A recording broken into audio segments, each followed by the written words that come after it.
Everybody loves obligatory Christmas episodes, but some stories take place in distant worlds of fantasy or outer space. Heck, maybe it's a Christmas story in outer space. So what do you do when your story doesn't have Christmas? You make a pseudo-Christmas. These festive winter holidays definitely aren't Christmas, but you better believe they'll have presents, parties, themes of togetherness, and decorated evergreens if you're feeling fancy. And in honor of the holiday season, today we'll be ranking 12 of these pseudo-Christmases from lamest to best. Considerations include creativity of the holiday, relevance to the actual story, and thematic relevance to the real holiday season. The best case scenario is a creatively constructed fictional holiday that strongly factors into the plot while still sending a message that can be applied to the real holiday celebrations. With no further ado, let's begin.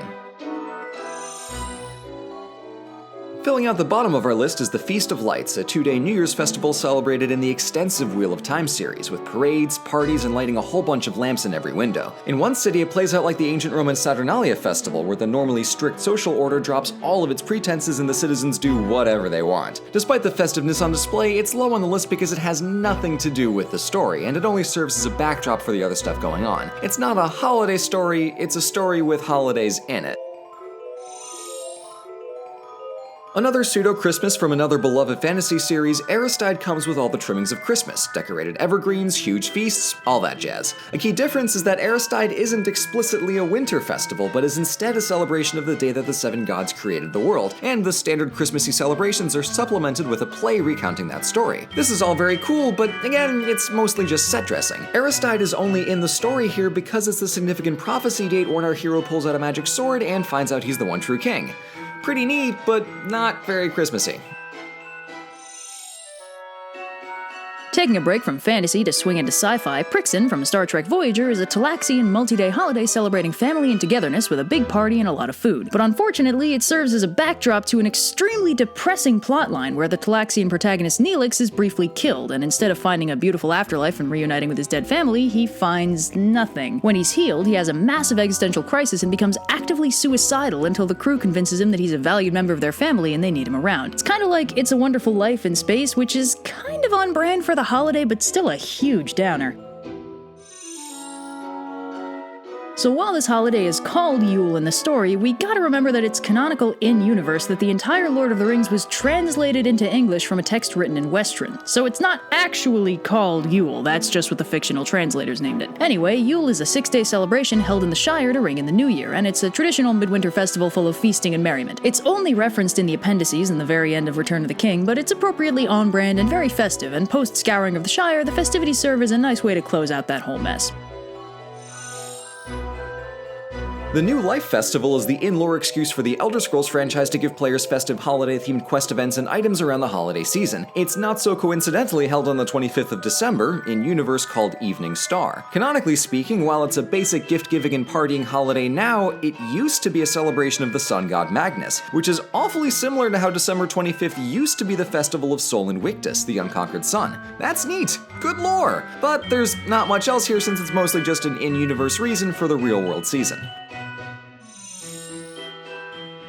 Another in-universe justification for out-of-universe festivities, the Feast of Winter Veil from World of Warcraft beats out the Elder Scrolls because it gives us not one, but 2 Santa figures. Depending on your allegiance to the Alliance or to the Horde, you'll either get festive holiday-themed quests from the Dwarf Great Father Winter or from the Orc Great Father Winter. And the only thing better than 1 Santa is 2 Santas, who also want each other dead.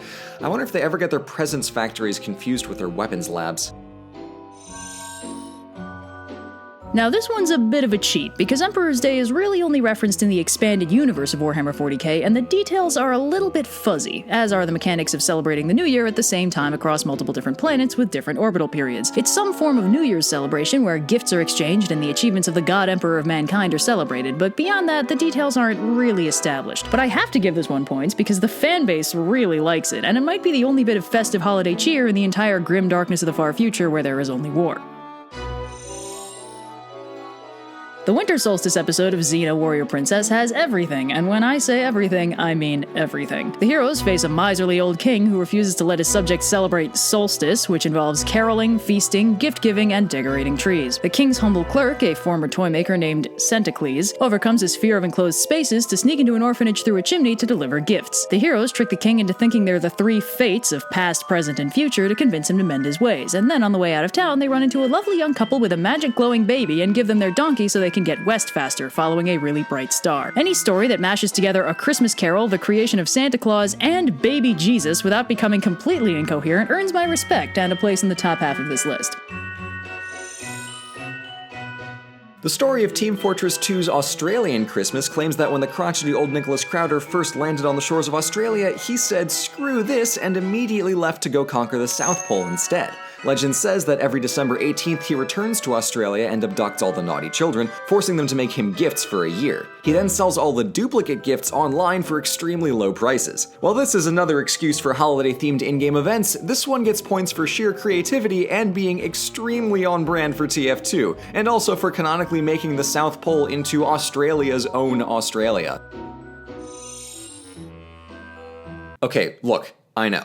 Life Day debuted in the infamously terrible Star Wars Holiday Special. How dare it be so high on this list, right? Yes, I know, but hear me out. Just because the story it's in sucks doesn't mean that the holiday itself is bad. There's nothing more quintessentially George Lucas than coming up with some genuinely interesting lore and wrapping it in the most nonsensical narrative possible. So, Life Day is a Wookiee-specific holiday celebrating life, mourning death, and reaffirming their connection with the planet Kashyyyk. This holiday rose in prominence when the Galactic Civil War scattered the Wookiees all across the galaxy, with many of them ending up enslaved or otherwise very far from home. In response to the loss of community, the Wookiees started celebrating Life Day a lot more seriously to stay connected to their roots even while their society was in turmoil. This is actually a little more similar to Hanukkah than to Christmas, in that it's a holiday strongly celebrated by a people in diaspora to remember their roots. This is a very cool concept that captures the spirit of the season without directly ripping off Christmas point for point. It also got some good press in Star Wars Galaxies back when that was a thing, so it's not just the holiday special. In the number 2 spot is the Festival of the Bells, a celebration from Fraggle Rock with a very practical purpose. Over the course of the year, the rock our heroes live in slows down and gets colder and colder, so on the coldest day, the Fraggles get together and all ring bells, which will in turn ring the Great Bell in the center of the rock to get it moving for another year. But this year, protagonist Gobo is disillusioned with the holiday and hung up on the fact that this ritual doesn't make sense. Instead of ringing the bells, he decides to go find the Great Bell itself, to prove it really exists and make the holiday mean something. But when he finds the center of the rock, there's no Great Bell there, and in the meantime, everyone freezes as the rock stops moving. Cantus tells Gobo that there might not be a Great Bell in the center of the rock, but there was no Great Bell last year either, and the rock still moved. The real Great Bell is in the heart of the rock, and the heart of the rock is a metaphorical location where the party is. When he starts ringing his own bell, the others thaw out and the rock starts moving again. The real Great Bell is basically the celebration itself. This holiday captures the spirit of the season without directly ripping off any real-world celebration, while also communicating a message that does apply to the real world. The holiday means something even if the pretenses aren't as tangible and real as you might have hoped. Pretty good message considering the show's target age group was probably just starting to question the logistics of Santa Claus.